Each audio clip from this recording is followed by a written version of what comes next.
let's see. Let's get this thing going. Was it on? It was. It's probably just because I walked away.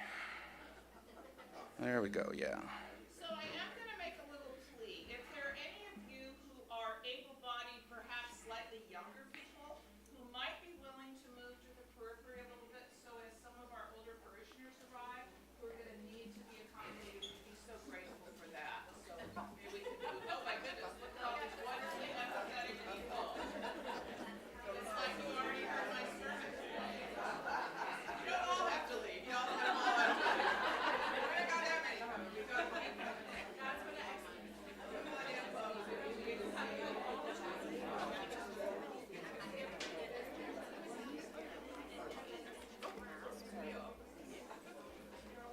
I just want to see about sharing sound. Is Keith here? Is Keith here? I just don't know how to. Oh. Can you come here? How do I share sound if I want to show this video? Oh, I don't think that it's set up for that. I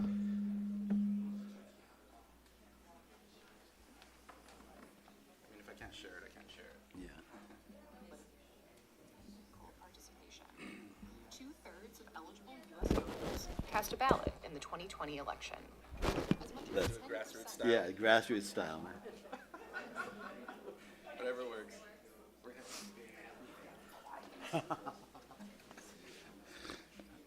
All right. Well, hello, friends. Good morning. Buenos días. ¿Cómo están todos? It's good to see you all, and it's great to have a crowd. Every speaker wants a crowd, so it's awesome. I'm Reverend Francisco Garcia, and once upon a time, I was clergy here over 10 years ago now. I know it's hard to believe it's been that long. But I'm also... Sorry. Speak into the mic here. I move around a lot. I'm sorry. So, so I'm an Episcopal priest in the Diocese of Los Angeles, one of the co-chairs of the Episcopal, the Diocesan Task Force of Sacred Resistance and Sanctuary. And I'll talk a little bit about that. And also former labor organizer. And so we have my brothers and sisters and siblings here with NUHW. And I used to be an organizer in healthcare for many years. So I understand your plight. So here to talk about sacred resistance in the face of rising authoritarianism and something that we're facing as a country. And being impacted by locally. My colleague Reverend Susan Russell, at the beginning of January, just a few weeks before, this new gloom and doom administration came on, gave sort of like an overview of sacred resistance and what it's been, but I know there's a lot of newer folks in the room, so I'm just going to do like a really quick summary. I don't want to go too much into what we've done, because I want to really focus on sort of what we need to do, okay? So, Sacred Resistance was founded in 2016 through our Episcopal Diocesan Convention. Diocesan Convention is all of the churches throughout Southern California that are part of the Episcopal Diocese of Los Angeles, and it's 5 counties. So it goes all the way through Orange County, bordering San Diego, up to Santa Barbara, Inland Empire, San Bernardino, Riverside, and LA. And so, big geography. All our churches came together right after the last election, right? So think about this, 2016. We heard the rhetoric that was xenophobic, anti-immigrant, anti-queer, all kinds of things, and we knew that we needed to do something to come together. And working with our colleagues with CLU, Clergy and Laity United for Economic Justice, we formed this, we put forward a resolution for the Episcopal Diocese to become a sanctuary diocese, which means that we would commit ourselves with resources and with people and with whatever energies we had to stand in solidarity with what our gospel readings tell us to stand with the least of these among us, those who are most vulnerable and under attack for reasons of status and any kinds of perceived difference of status, right? initial focus was around immigration, but it was never just limited to immigration and undocumented issues. It was always about sort of this broad understanding of proclaiming sanctuary, refuge, and welcome, radical welcome, in the face of the opposite, right? In the face of exclusion and exploitation and injustice. And so that ministry took off, and we began to organize and provide mutual aid support and organize and to, against, we did deportation defense, we raised money, we had, I'm sorry, I'm a little bit under the weather, we had ritual actions on the streets, working with our interfaith colleagues. And so that picture you see here is one of our many, some of you may have been there, when Jeff Sessions came in 2018, I believe, and there was this ramp up of the kids being separated from their families. You recall this, right? Jeff Sessions was coming to give a big speech, and so we did a civil disobedience and attempted to stop his motorcade. And we delayed him, and we made him, sort of derailed him a little bit. We didn't stop him, but we made him sort of have to go around us and in the back, and caused a big stir and got arrested and these kinds of things, right? So that is part of the work of sacred resistance that we've done over the years. And so now here we are in 2025, and already, 7-8 weeks into this new administration, we're seeing attacks on literally everything. And I have a colleague of mine that works around issues of democracy, and sort of told it to me point blank, like, we need to stop talking about preserving our democracy. It's actually more helpful to think about that we're currently functioning in a moment of non-democracy. And so if we're actually more sort of like sober about our analysis, we are currently functioning in a non-democracy. What does that require us as citizens, as people of faith, as organizers, as resistance people, to actually do the things that we need to do to create the democratic processes and institutions that we know that our society needs to thrive, right? So that people can be taken care of, so that we can fundamentally support the well-being of all, especially the most vulnerable among us. And so that's what sort of my segue into talking about sacred resistance and what it means for us today, right? So some of you have heard of Erica Chenoweth. Anybody? Yeah, okay, so Erica Chenoweth is a scholar of civil resistance. And she studied social movements and civil disobedience across the world and across many periods of time.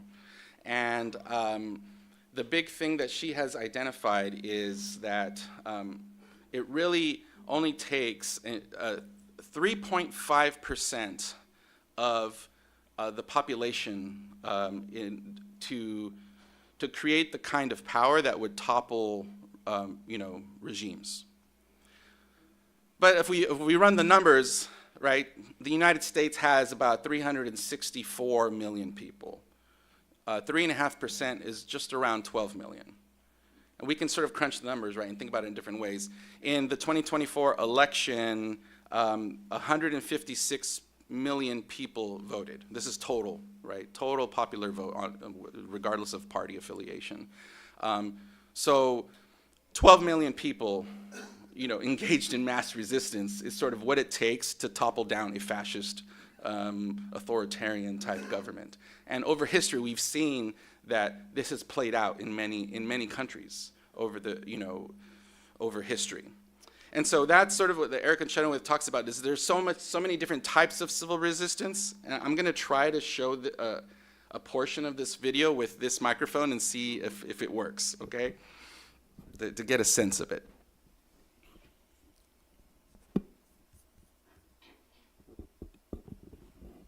We are living in an age of mass political participation. 2/3 of eligible U.S. voters cast a ballot in the 2020 election. As much as 10% of the U.S. population participated in demonstrations over the police murders of George Floyd, Breonna Taylor, and other Black Americans during the summer of 2020, according to polls. In 2018, nearly 500,000 workers were involved in strikes and other work stoppages, the highest figure since 1986. Beyond the U.S., mass movements in Sudan and Algeria even overthrew long-standing dictators in recent years and secured access to reproductive health care in both Argentina and Ireland. Since the early 2000s, Erica Chenoweth, Frank Stanton Professor of the First Amendment at Harvard Kennedy School, has systematically and empirically assessed historical and contemporary mass movements, focusing on the efficacy of nonviolent campaigns. The latest in Professor Chenoweth's extensive work on the topic is shaped by both the questions they fielded about civil resistance, as well as the lessons they've learned from activists over the course of their own participation in nonviolent movements in the U.S. On this episode of Behind the Book, we speak with Professor Chenoweth about their new book, Civil Resistance: What Everyone Needs to Know. Professor Chenoweth's goal was to synthesize and analyze the robust scholarship on civil resistance, to make it more accessible for practical use. They start by laying out what civil resistance is. Civil resistance is a technique of struggle where unarmed civilians use a wide variety of methods to actively confront an oppressive opponent without using violence or the threat of violence. And what civil resistance can look like. These methods can be protests, boycotts, strikes, go slow, stay aways, and various other forms of economic, social, and political non-cooperation. It can be the creation of illegal or transgressive alternative institutions, like alternative constitutional conventions, or judicial systems, or schools, or alternative media. The idea is that when people use these types of techniques and sequences that increase their political pressure over time against the opponent, while also managing the risk to people for participating, that they can achieve extraordinary political, social, and economic breakthroughs that kind of surprise observers who kind of maybe underestimated how powerful people power can actually be.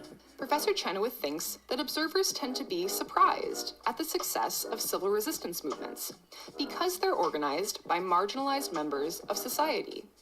In other words, by those who have been barred from traditional positions of power. But civil resistance movements enact a different kind of power, one contingent on mass participation at the grassroots level. And the theory of change is that there's no such thing as an opponent that is monolithic, and there's no such thing as an opponent that has total control of the population all the time. Instead, opponents rely on basically everybody in the society to just go along with things. And that when people actually stop cooperating and stop going along and stop thinking that it's in their own best interest to just play along with the power holder, that's when you start seeing these openings where dramatic transformations can take place. Professor Chenoweth has seen a lot of variability in civil resistance movements. For example, in their leadership structures, their use of digital media and technology, and, importantly, their origins. One of the most interesting things is how totally unpredictable they are. So there are very few factors that seem to systematically predict the onset of a mass uprising, but the most important relate to the capacity of the population to mobilize effectively because of a recent history of, say, labor strikes or protests, because of a growing youth population, because of the distribution of cell phones, for example, which help people to communicate, and then notably the beginning of authoritarian backsliding. Professor Chenoweth is often asked whether nonviolent resistance is at all effective against an authoritarian regime or an overwhelming military power. Professor Chenoweth's research suggests that the answer is often yes. Professor Chenoweth outlines 4 key things nonviolent resistance campaigns do well that violent campaigns do not. The first is that nonviolent campaigns are much better at eliciting broad and diverse participation, which gives them more social power. The second thing is that nonviolent campaigns are more effective at causing defections, particularly among elites and security forces. These defections can lead to key moments of political crisis for those holding power. The third thing nonviolent campaigns do well is create a large and varied enough movement that they have a much wider set of available tactics to draw upon than do violent movements. Lastly, nonviolent campaigns maintain discipline in the face of escalating state repression more effectively than violent campaigns, allowing them to deter the worst kinds of state violence. In fact, Professor Chenoweth has found that over half of the nonviolent campaigns undertaken between 1900 and 2019 have succeeded. Only a quarter of the violent movements during the same period succeeded. Not only have civil resistance movements seen more success than armed uprisings, they've also suffered fewer fatalities at a ratio of 22 to 1. But Professor Chenoweth is careful not to assign moral weight to nonviolent techniques over violent ones. They believe oppressed peoples around the world should use whatever strategies they think are most appropriate to protect themselves and their communities. What this book is trying to do is document and amplify the various different strategic pathways that people have used in those circumstances, besides using violence, which is well documented by many other people, to good effect. Professor Chenoweth. All right, I'm going to stop it there. Huh? This was published, I think, like in 2021, 22. So if you Google it, Erica Chenoweth Civil Resistance, I mean, there's a lot of videos, but you could find this one. It's like an 8-minute video. So reactions, questions about what you heard in terms of our current moment. We're part of it. We've been part of it. Yeah. Yes, I mean, we're a union of workers that knew that a very big corporation was not serving its members adequately. They were paying premiums. And as a Kaiser Permanente mental health worker, in 2015, I saw 1,000 patients a year. 1,000. And I knew it was wrong. And I stood up with my coworkers, and we took our strike line from David versus Goliath on Monday to Thursday to NPR News. Mm-hmm. So we're here again. We want to be part of a movement that you're a part of, and we just hope that folks understand that we're here peacefully Mm-hmm. to let folks know that a member of your congregation could also maybe bend his heart to see the moral dilemma that we're in. Mm-hmm. We're in a moral dilemma Mm. because us mental health workers, we know that healthcare has also mental health care. Mm. So we hope that we can converse with some of you after me. Thank you. And thank you. And absolutely, the labor movement is an essential part of this movement that we're talking about, and we're seeing it now, right? In addition to industries like healthcare, we're seeing at the federal level, right, the attack on thousands of federal workers, right, and the slashes to the departments of education, and now the threats on the United States Postal Service, and you name it. And so networks like FUN, the Federal Unionist Network, has emerged, and it's a coalition of folks that are fighting back, and civil resistance takes all kinds of different tactics, as you saw in the video. Susan? Thank you. I was going to weigh in and thank you for the video and the research. I'll be wanting to do a little homework now that I've heard about that. Again, Susan Russell, one of the priests on staff here. My pronouns are she, her, and I think it's fair to say I've been spent a lot of my life and vocation at work in the fields of the Lord in terms of LGBTQ inclusion and advocacy for queer people. And I just want to resonate with what I'm hearing over the decades. I'm super old, so we have been doing this for decades. That we need all of us in the work. And back in the day, we needed ACT UP and we needed HRC. And we needed to try to figure out how we coexisted with each other, didn't judge each other, that the people in the streets were doing what they needed to do, but the people in Congress were doing what they needed to do too. And I think part of the tribute I want to give to the elders on whose shoulders I stand to be able to tell the story as a lesbian priest in the Episcopal Church, married happily to my wife for 10 years now, is that we got where we got because we were willing to do that hard work of incorporating all of those pieces, compromising at times, challenging each other as well. And you and I have been at this since, I don't know, you were in high school, I think. So anyway, plaudits to that and to the overall sacred resistance movement, which is determined to not allow them to divide and polarize us, to create an Olympics of oppression where someone's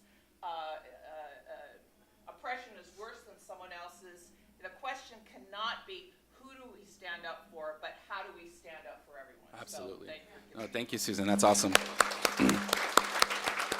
Yeah, and we're seeing these tactics play out right now, right? So we could see, like, really great that we have entities like the ACLU and the National Immigration Law Center and all of these strong, activist-oriented legal entities that are, having the fight in the courts, right? And we got to have that, right? We got to have the fight in the courts, and we got to have the fight in the streets, and we got to have the fight where we're building one by one, organizing, right? Not just mobilizing, but building majority power in order to leverage and make the shifts that we need to make. And that's where I think sacred resistance needs to go, right? We've begun in this context, right, immediately, and of course, we're having to fight fires. Like, we're building rapid response teams, with Cheer Law and immigrant rights groups and with other faith communities to make sure that, if one of our immigrant siblings is, facing, the threat of deportation, or if ICE shows up, that we can make sure that we're monitoring and we're videoing and we can document and we can, hold our, respond adequately, right? That's one piece of the work, but we got to build from that. We got to do this broader, we got to connect to broader movements for civil resistance in order to, I think, effectively, again, rebuild the democratic processes and systems that we know that we can have that we don't currently have, right? And I think that's the important thing. And so, as we do this, we need training, right? We need to sort of go deeper. Like, this is a 6-minute video that we watched on this, but we need to go deeper in the history and the struggle of nonviolence and learn from the greats like Reverend James Lawson, who was one of my teachers and mentors. And I want to build on sort of what a piece of what we heard there in terms of nonviolence, and why I think from a faith standpoint, it's essential. Like, what's our contribution as the faith community? And Reverend Lawson, may he rest in peace and power, always said that nonviolence actually begins with the inner spark, the inner source of strength and power that we have within ourselves that no one can take away. It's that inner spark, it's that knowing, it's the life force. And when it's done collectively, learning from Gandhi, who called it Satyagraha, soul force, right? The soul force exists within each and every one of us. And nobody, no system, no government, no tyrant can take it away.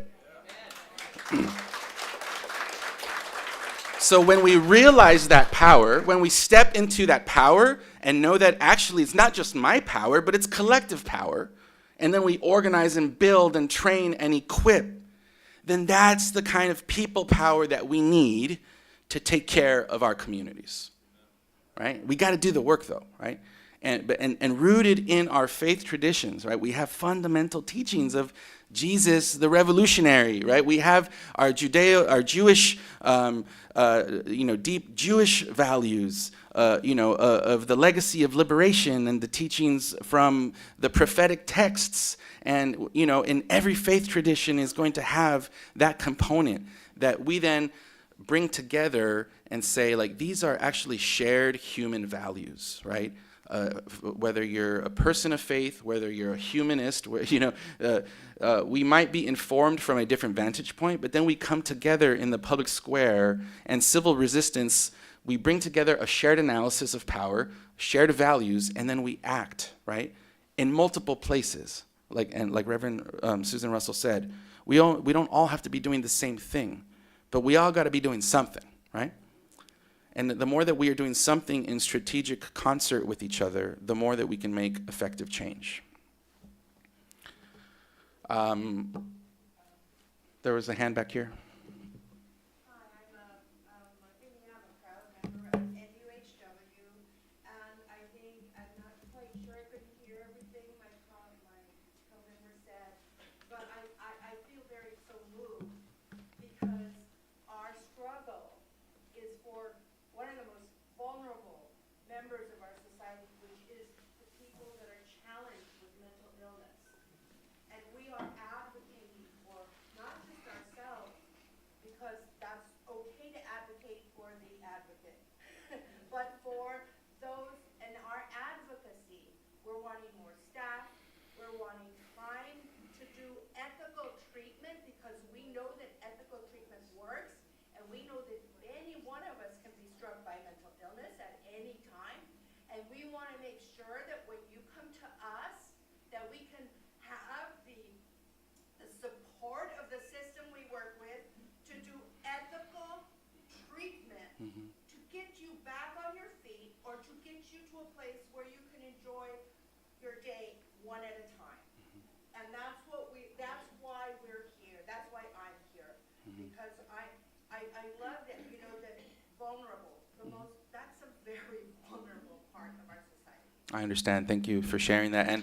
And it's, again, unions are a bedrock of our, society. And the more that we realize that, even those of us who, I'm a union member too, actually, now. So I work for a nonprofit, and I'm a proud union member of CWA.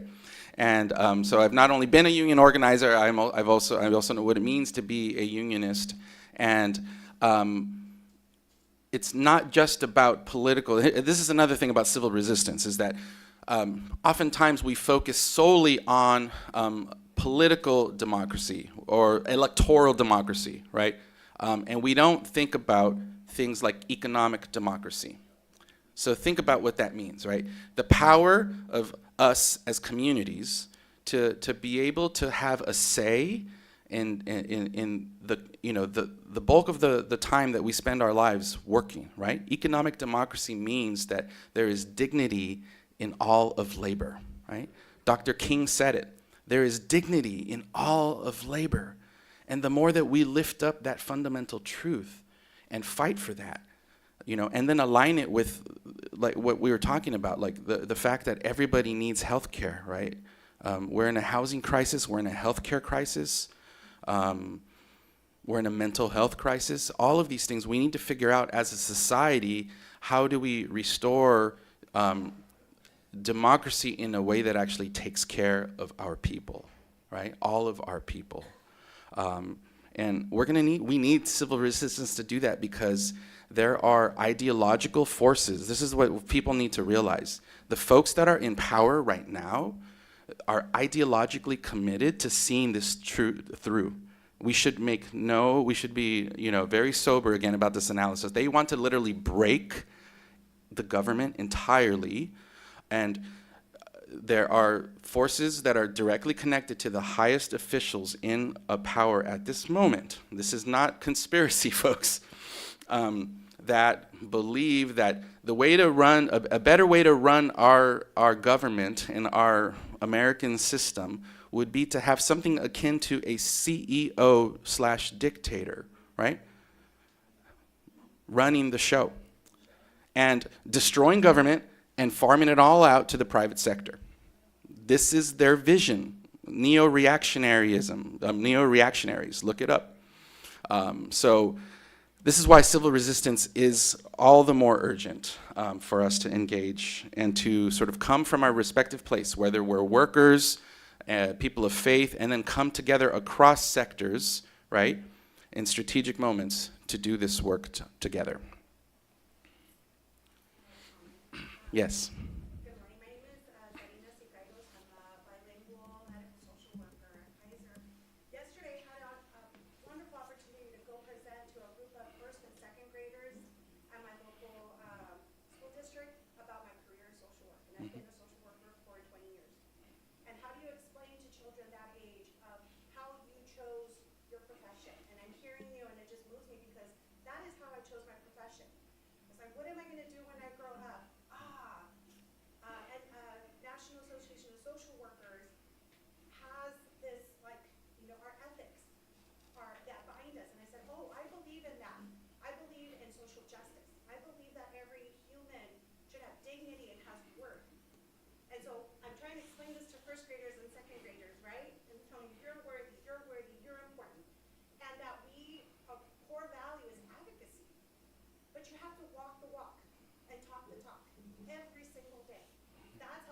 that night. And I think that this gives me hope, 3.5% to topple a regime.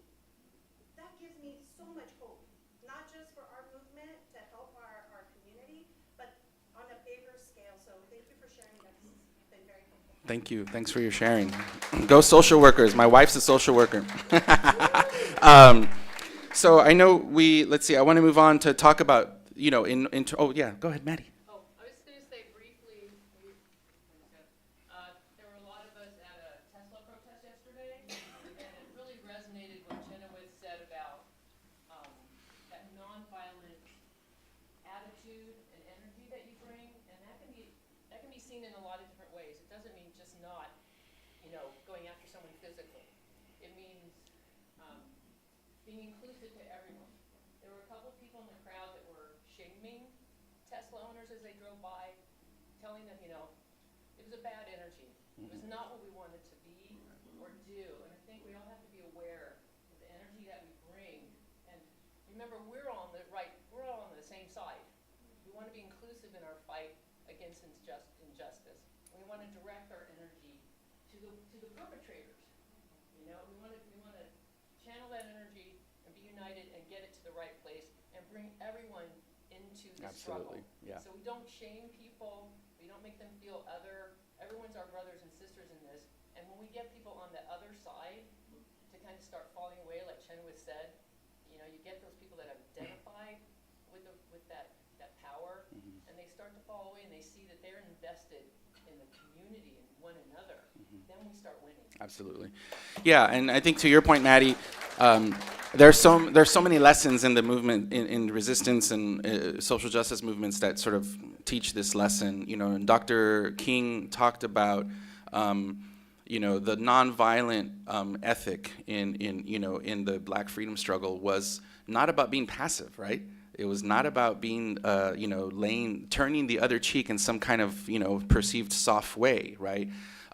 They actually confronted evil directly, and they suffered for it, right? When you think about the folks that did the sit-ins and people spitting on them and yelling at them and racists and Nazis attacking them and the freedom riders and the buses being bombed and the 4 girls in the church being, all of these things happen. But the ethic says that we attack and critique unjust systems, and we never dehumanize, right? We never dehumanize, because that is actually to go beneath who we are, right? And we do the most successful, resistance movements are doing this kind of work, right? Like, so even understanding that someone like Trump or Musk are symptoms, right? Even though they're driving this work, right? They are symptoms of a deeper malady, right? Reverend Barber said this, like, Trump is but a symptom of a deeper moral malady. And he said that in 2016, right? So we got to get to the root, right? And rebuild, appropriately, right? And intensely. And I want to talk a little bit more about how organizing, can transform. Because I don't know about you, but are people in your circles, is anyone afraid in your circles? Anxious? Is anyone apathetic? Like, well, there's nothing we can do. What can we do? What can I do? Right? There's a lot of that going on. And we're seeing attacks on people who speak up too. So there's a lot of fear about, if I speak up, am I next, right? Mahmoud Khalil at Columbia, right? A legal permanent resident. I hope you've been following that story, right? Who was taken away right in front of his eight-month pregnant wife. And he's in detention 1,000 miles away from his family, right? No due process. And we're, ACLU and others, and people are protesting and marching. But that's just one person. And they said there are more coming, right? So this is why organizing and building communities rooted in love and solidarity make all the difference, right? Because you might be able to pick one of us off, but you can't pick all of us off, right?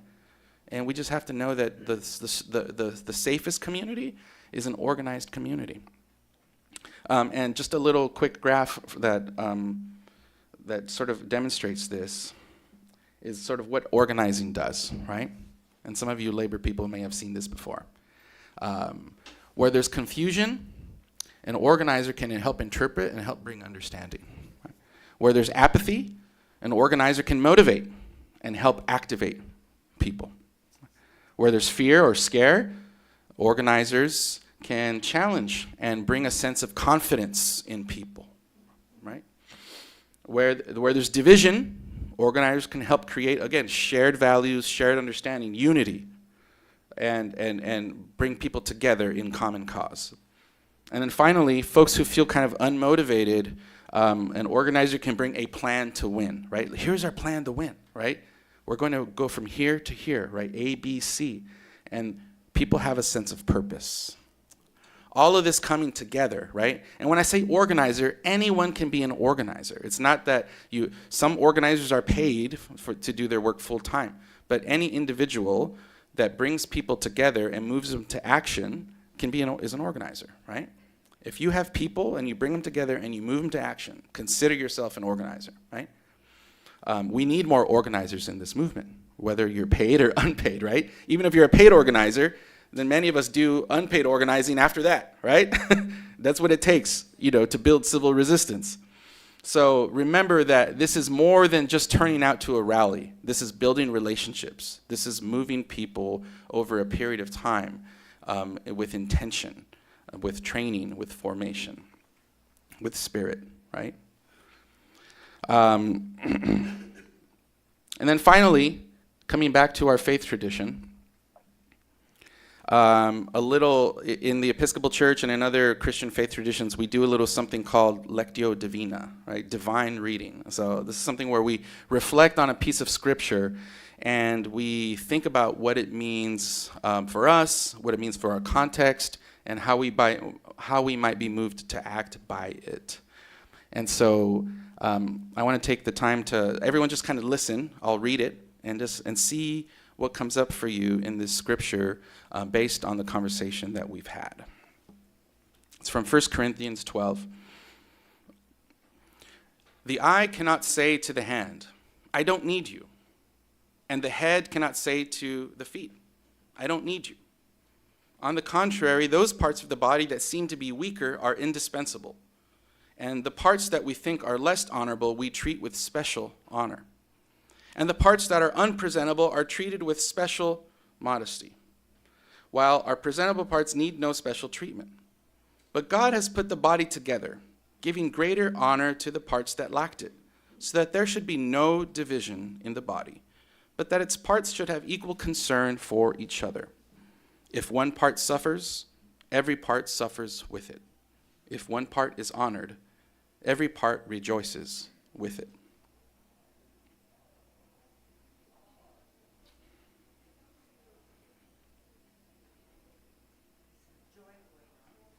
Well, that's great. Joy is good. This is part of the scripture, when we talk about what it means to be the body, right? The body of Christ in the world.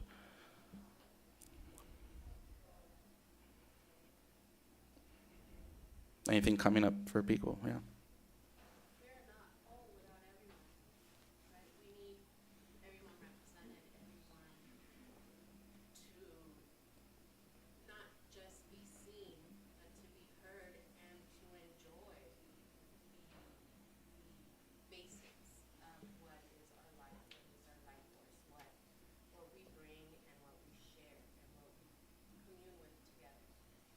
It needs to be some foundational, I'm not saying we have to be all the same, but we all need to have that equitable access.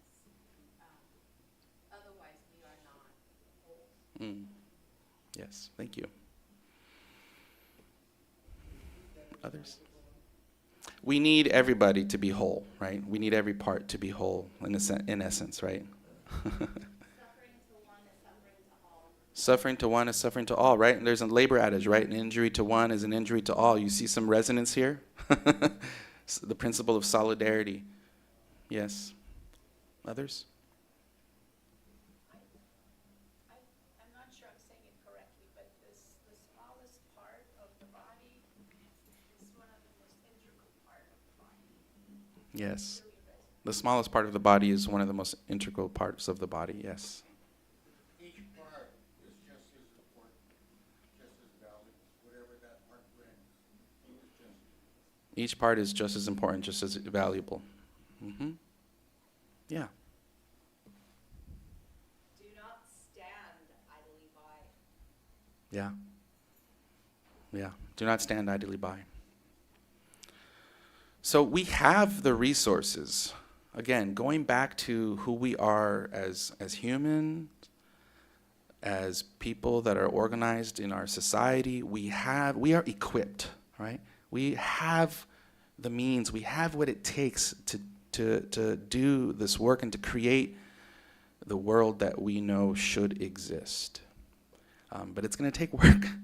It's going to take work. It's going to take, from the vantage point of the faith community, it's going to take us to be rooted in these values and these principles and these, faith-rooted, what Alexia Salvatierra, one of my organizing mentors, calls a faith-rooted organizing approach that is deeply grounded, and drawing on Reverend Lawson's teachings, to tap into that inner spark, that soul force, in order to withstand, the attacks, in order to know that there's a long haul fight. There's going to be some skirmishes, some small battles, but we're on this longer road to bend this arc, right? To bend the arc towards the beloved community, towards justice, towards belonging, towards safety, towards all of the things that we cherish.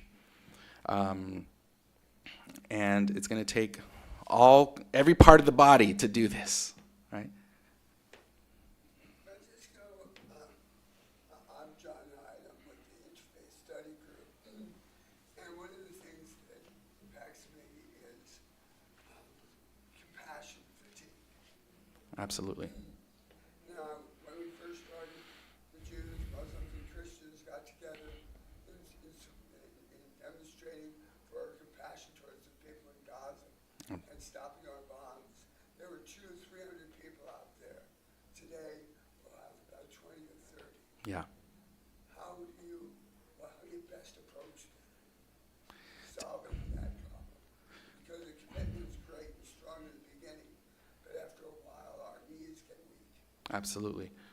I think it has to do with building up that 3.5%, right? It's each one reach one. It's like never stop organizing, never start inviting people, never start bringing people into the work, knowing that at any point, any one of us needs rest, right? And rest is also sacred, right? In order to sustain and to rebuild our role, in movement and in creating beloved community, right? So that as individuals, we don't burn out, right? We don't just martyr ourselves as individuals because we know we do this work in community and it takes community. There's times where I've had to step back and, I have a family and I got to take care of my kids and I have to be everyone's got to fulfill the roles that we have, right? As partners, as